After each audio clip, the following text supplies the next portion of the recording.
In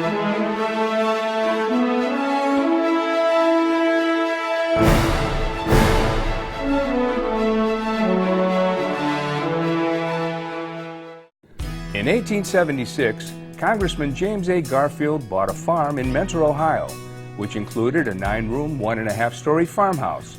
Although the family was living in Washington, D.C., the Mentor farm became their Ohio home. The house now looks drastically different than it did in 1876, as Mrs. Lucretia Garfield made many changes, both before and after her husband's death. In 1880, the home became the site of the nation's first ever front porch presidential campaign, when the Republican Party nominated James A. Garfield as its candidate for the White House. Garfield regularly spoke to assembled reporters and visitors from the front porch of the home, making him one of the first presidential candidates to take an active role in his own campaign and beginning an evolution in the accepted style of presidential campaigning. The path modern visitors take from the visitor center to the home was the same path Garfield's visitors took from the temporary train stop at the rear of the property to Garfield's porch. The small gray building behind the house was here when the Garfields bought the property in 1876.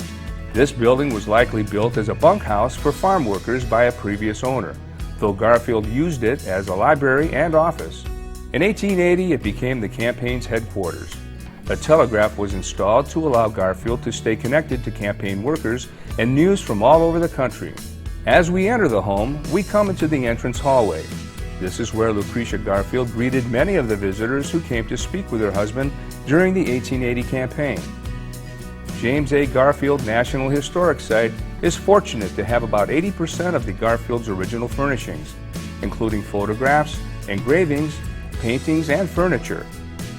Visitors to the site today see the home and property much as it appeared from about 1886 through the early 20th century. This time period was chosen because it allows the National Park Service to show the home as it appeared after the construction of the beautiful Memorial Library added to the home by Mrs. Garfield in 1885.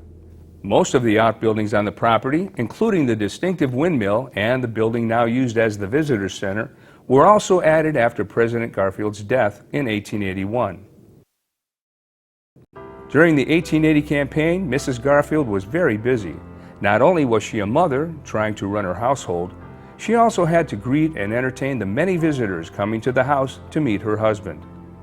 Lucretia was practically running a hotel here. Yes, she was watching after her children, her mother-in-law, her father, her husband, and of course she's also watching after overnight guests who were coming here throughout the summer and fall. Family members from out of town, friends, and political figures. At the end of their very busy days, James and Lucretia Garfield would retire to this room, their summer bedroom, here on the first floor. There is one object in particular that I like to point out in the room, and it is the secretary desk, which is behind me. That desk and the books in it belong to James Garfield.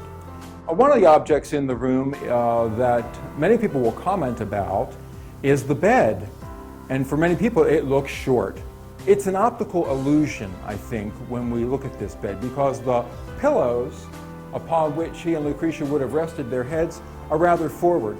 Another of the objects in the room that draws comments is actually a shoe shine box.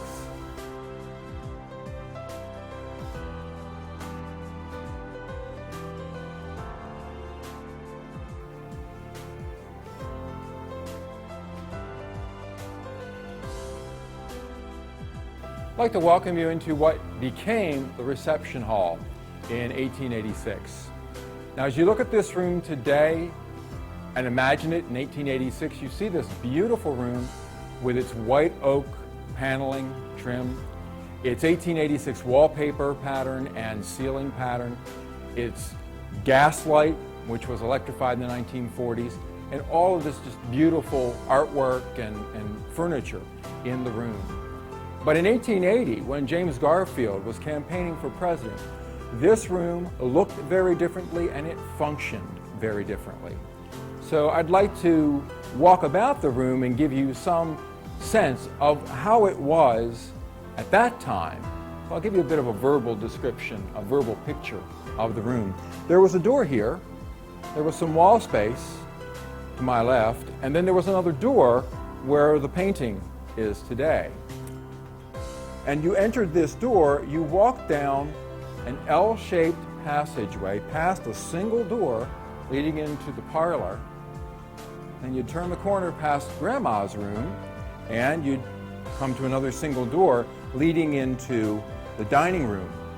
This hallway, the Garfield children called dark and spooky. They did not like coming through here. Mrs. Garfield used it as a pantry.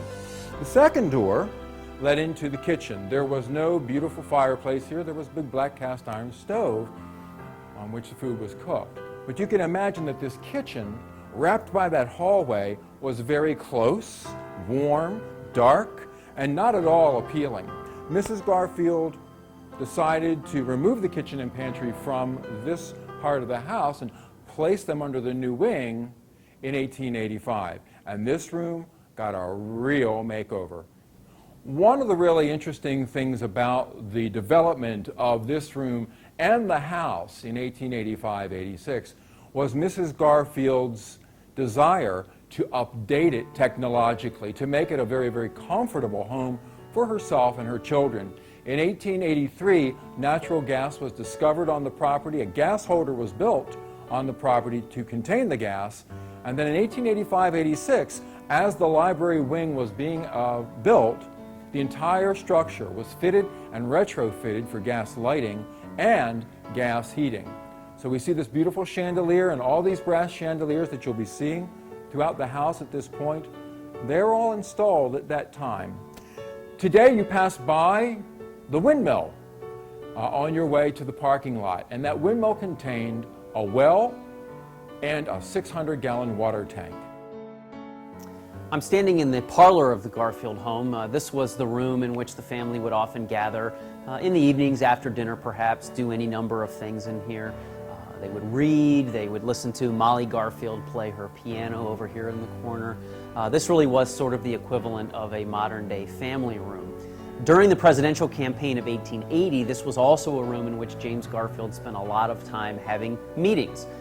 Other prominent Republicans would come by to visit or to talk politics, and Garfield would often sit in this room with them and chat for a little bit. Most famously, in late September 1880, 5 or 6 weeks prior to the presidential election, former President Ulysses S. Grant came by to visit, and Garfield sat in this room with Grant, along with Senator Roscoe Conkling of New York, Senator John Logan of Illinois, and some others, and some other notable Republicans. They sat in this room. They were in the dining room for a while. We know they went up to Garfield's office as well. This meeting resulted in kind of a burying of the hatchet, at least for the sake of the public's understanding. This was referred to sort of tongue-in-cheek as the Treaty of Mentor.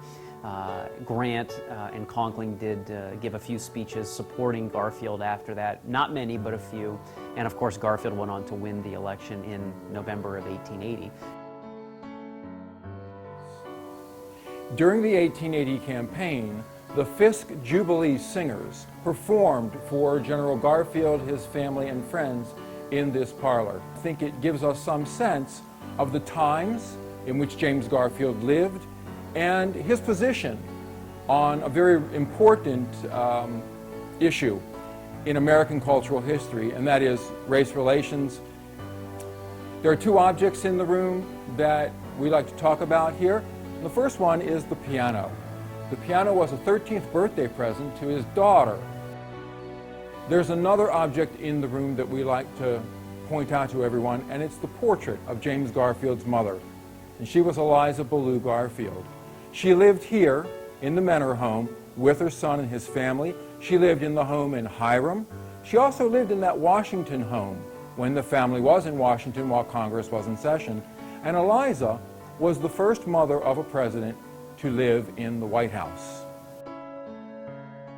We're standing in Eliza's room right now, and you'll notice when you come into this room that there are 7 images of her son James in the room. You might think that James Garfield was an only child, but he wasn't. He was the last of her children, and he had 2 older sisters and an older brother. They were 7 to 10 years older than he. Everybody in the family recognized very quickly, once James started moving around, that he was something of a prodigy. He was reading the Bible and other books that he could get his hands on by the time he was 4 years old.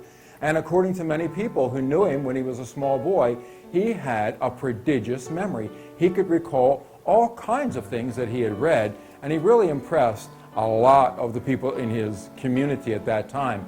His mother believed that he was going to be somebody someday. And of course, he accomplished a great deal in his 49 years of life. Now, after his death, Mrs. Garfield had images placed around this room, the sitting room, just next to this room, and there's also an image of James Garfield in the parlor, so that wherever Eliza would be within this part of the house, she could look upon her son James. This is the dining room of the Garfield home, and the Garfield family, of course, used the dining room pretty much like we use dining rooms today. This was the room where they would gather and take their meals together. Some of his favorite activities at dinner included giving his kids spelling tests. He would bring a book to the table that contained some of the most commonly misspelled and mispronounced words in the English language. As you look around the table, you see the centerpiece sitting on the table, which is very striking. This is a sculpture known as the Barge of Venus. This was on display at the 1876 Centennial Exposition in Philadelphia. We know that James and Lucretia Garfield attended the Centennial Exposition. We're not sure if they purchased the item or if it was given to them as a gift. Other items that people often ask about in this room include the tiles around the fireplace. They are very well preserved, but they are original. These were actually drawn and painted by Lucretia Garfield and several of the Garfield children, as well as some family friends during the 1880 presidential campaign. People often also ask us about the china on display here in the dining room. This is Garfield china. These are pieces that James and Lucretia Garfield owned during their married life together. And these are pieces that they took with them when they moved into the White House when Garfield became president in March of 1881. This portrait of General Garfield with a 38-star flag draped above it was arranged by Lucretia just how you see it. The artist was Carolyn Ransom, who was a family friend. She often dined with the Garfields on Sundays, and they referred to her affectionately as Carrie. When the Civil War began, Mr. Garfield was a state senator in Columbus. His roommate was Jacob Cox, who would later become a brigadier general. The two of them expected to get commissions as officers, as they were state senators and gentlemen. They would not enter the Army as a recruit or a private or corporal. They thought they would get commands immediately. The unique lamp hanging outside the Memorial Library is indeed original. It is a Moorish-style lamp, and it is Mrs. Garfield's nod to the exotic.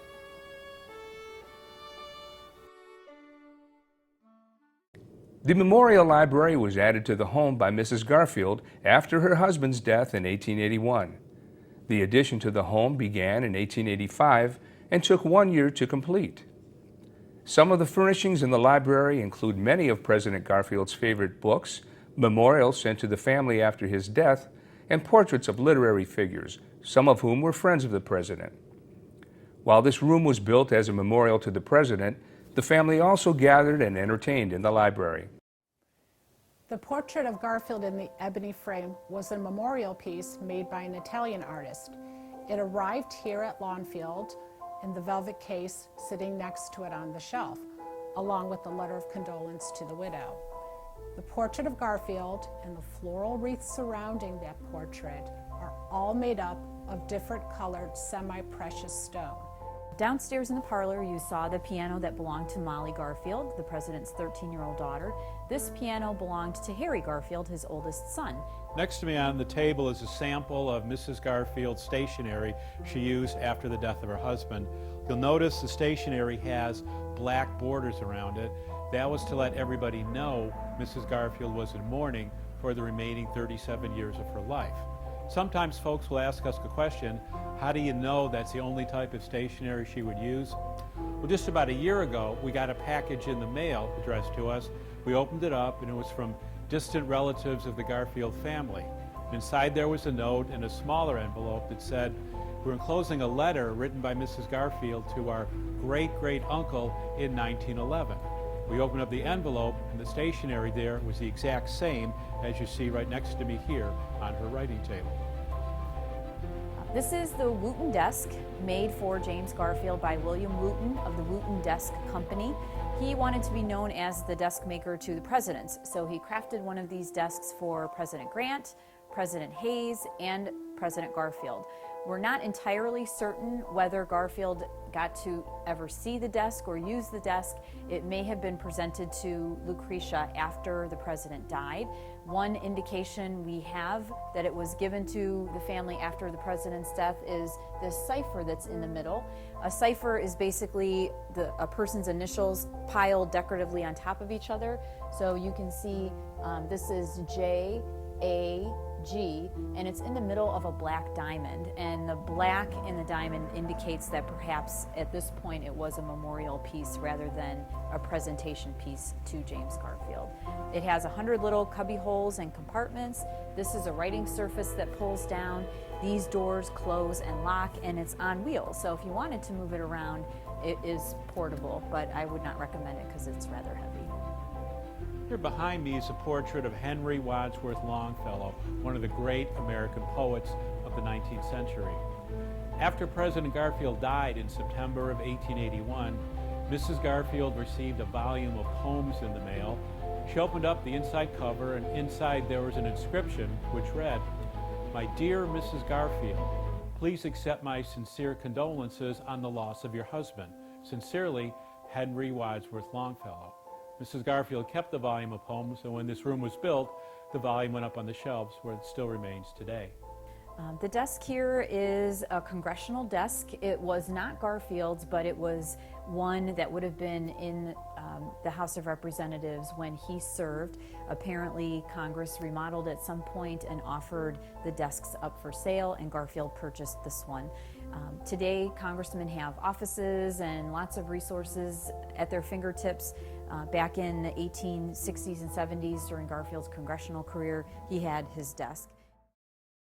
Lucretia created this room between 1884 and 1886, and she used the tenets of Charles Eastlake and the Eastlake style of architecture to design this room. Charles Eastlake believed in clean parallel lines. If you look up at the coffered ceiling, you can see evidence of that there. As well in the furniture, just lots of nice straight lines. The idea was to get away from the high Victorian curlicues and overly done, cluttered look and be more simplistic and clean. Nature was also incorporated into this room. Lucretia had leaves carved into various beams throughout the library. We believe that a majority of the leaves that are carved into this wood represent the ginkgo leaf. Again, keeping with the nature theme, we have furniture with paws and claws carved into it, several couches and chairs with big, heavy feet. We have a beautiful rosewood table that has a mother of pearl and bronze inlay. Spiders were believed to bring good luck. The lighting in this room is original. No two fixtures have the same globes, so very unique in lots of different ways. And these were all originally gas. Lucretia, by contrast to the warm, inviting space that the family would share with friends, built a secret, dark, depressing room, which was called the vault or the memory room, and that's where we're standing now. The vault is a fireproof room lined in cement from ceiling to floor, and this is where Lucretia stored the president's papers. Garfield wrote hundreds and hundreds of letters and speeches during his lifetime, and during his presidential campaign, those had already started being collected.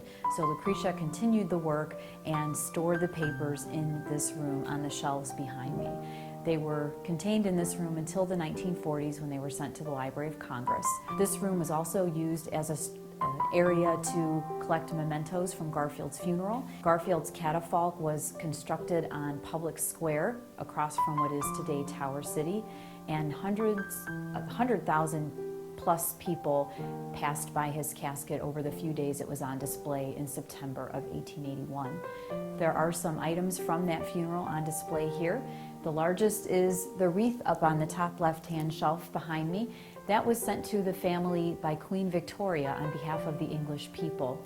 It was used throughout Garfield's funeral, and if you ever go through some of the papers from the day, you'll see sketches of the wreath either on top of or next to Garfield's casket. After the funeral services were finished, Lucretia sent the wreath to Chicago to be waxed, and this September of 2014, will be the 133rd anniversary of Garfield's funeral, and therefore the wreath dates back to that time period as well. This is Grandpa Zeb's room, Lucretia Garfield's father. Zeb Rudolph lived in this house about 18 years. He came here to live after his wife died in 1879, and he was here until his death in 1897. We don't know exactly how big this room was before the Memorial Library addition, but it certainly got bigger and more comfortable when Mrs. Garfield added to the house in 1886. The room is not documented, so what we have here in the room is an approximation of what it looked like when Zeb Garfield lived in it. We don't know exactly for sure, but certainly this is his desk.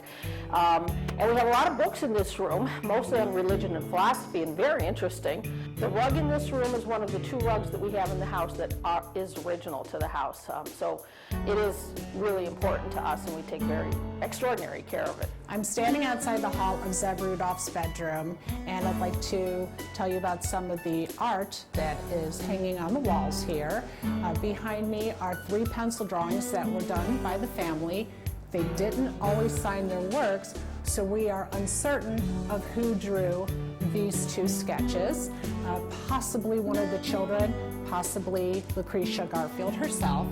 This one is signed on the back by Mrs. Garfield, so we do know that this is her drawing. There is a watercolor that was done by Henry Ward Elliott, and it is signed by the artist. The brass chandelier hanging in this hallway is original, and it still has its original uranium glass. Some people call it Vaseline glass because it does resemble Vaseline in its color and texture. This is the bedroom of Irvin and Abram Garfield. They were the 2 youngest boys in the family. When Mr. Garfield was elected president, the boys were 8 and 10 years old. To my right is the bed used by Irvin and Abram. This bed came from their second home in Washington, D.C., and was moved back here after the family left the White House.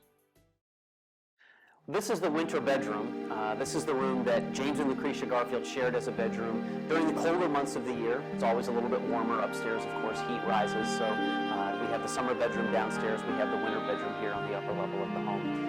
And after President Garfield's death, when Mrs. Garfield came back here to the Menor house, this is the room she used pretty much all of the time as a bedroom. Something interesting to see in this room is it's in this room where you see visual representations of the 2 Garfield children that did not survive. They actually had 7 children born to them. Their very first child was a daughter that they named Eliza after James Garfield's mother. She died at age 3 of diphtheria. She was nicknamed Little Trot. On the other wall is a portrait of their last born son, Edward, with a couple nicknamed Nettie. He died at age 2 of whooping cough. Although the children never lived in the Mentor home, their pictures always hung on these walls. Of the 5 Garfield children that did survive, 4 sons, 1 daughter, all grew up to eventually get married and have families of their own. On the mantle, you'll see photos of some of the 16 grandchildren that Lucretia Garfield had by the time she died in March of 1918. Well, between the winter bedroom and Molly's room, we have this beautiful lithograph on the wall. The painting was originally done by Francis B. Carpenter, and it depicts President Abraham Lincoln presenting the Emancipation Proclamation to his cabinet in the fall of 1862. The artist of the original painting, Francis B. Carpenter, gave this print to James A. Garfield as a memento of the occasion, and we actually like to point out that here in the corner, it is written, "To the Honorable J. A. Garfield, with the grateful regards of F. B. Carpenter, February 12, 1878.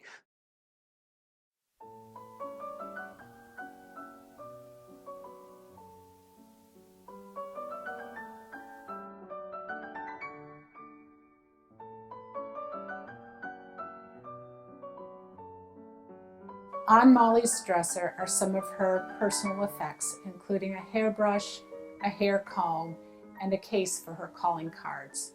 There are 2 photographs on her dresser as well. One of her future husband, Joseph Stanley Brown, and the firstborn son, Rudolph. The framed photograph on the wall next to Molly's dresser is of she and her father. She's 4 years old in the picture, and this was taken at Matthew Brady's studios. As you can see, Molly's head is resting against her father's arm, and he is holding a book. It's a very affectionate scene of a father and daughter. However, on the back of the photograph, James A. Garfield wrote, "Molly in a huff," which suggests that something else was going on during this photography session. This is the snuggery, which is what Mrs. Garfield called this room. It's James Garfield's study, or his den. And this room reflects both Garfield as a person and as a politician. There are a lot of things in this room that show himself with his friends. These folks up above the fireplace mantle are Garfield's classmates from Williams College, 1856.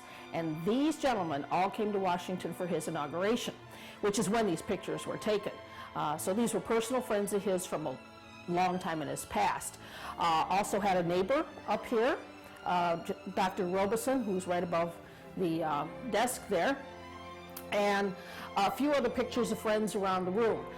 During the presidential campaign, this room is where Garfield had meetings away from reporters, and there were always reporters here at his farm during the campaign. A lot of the correspondence that he wrote during the campaign, he wrote in this room. He had quiet time in here to write in his diary, to write letters to people, and he could just read and relax in his wonderful lopsided looking leather chair. It is James Garfield's reading chair. It's designed to sit in sideways. Garfield was notoriously unable to sleep at night, and I can easily imagine him coming into his snuggery and choosing a book and having a seat here and then falling asleep. The only significant change Mrs. Garfield made in this room after the president's death is the fireplace. This room had a cast iron stove in it in 1880 when Garfield lived here and ran for president. And 5 years after his death, when Mrs. Garfield added the Memorial Library and made improvements in the house, she installed a gas fireplace here with this mantle that says "In Memoriam," obviously in memory to Garfield. But "In Memoriam" is also a poem. Tennyson wrote it, and it was one of Garfield's favorite poems. So the "In Memoriam" has kind of 2 connotations. The Garfield National Historic Site is quite unique in that there is a large amount of documentation showing how the house looked during the years the Garfield family occupied the home. It is also an unusual historic site because 80% of the furnishings actually belonged to the family, while others were replicated from photos and written accounts. The wallpapers in this hall are exact copies of the 1880 paper. A lot of the ceilings in the home are wallpapered also. That was very fashionable. After the Philadelphia Centennial Exhibition, many Victorians gained an appreciation for Asian arts. Middle Eastern, Far Eastern arts were seen for the first time. The bust of Garfield was made by Preston Powers, who was an American artist who had studied in Italy. And so, of course, it has that classical look. Preston Powers presented this bust of Garfield to the widow Lucretia, and the black drapery behind it is based on photographs. It, of course, would symbolize mourning. In several places in the home, you do see stained glass windows, another popular element that came into Victorian homes. Mrs. Garfield, what she was trying to create here was not just a home for her children, but this was to be the dearest place in the world and a memorial to her husband. So you see images of Garfield the statesman, you see images of Garfield the father as well.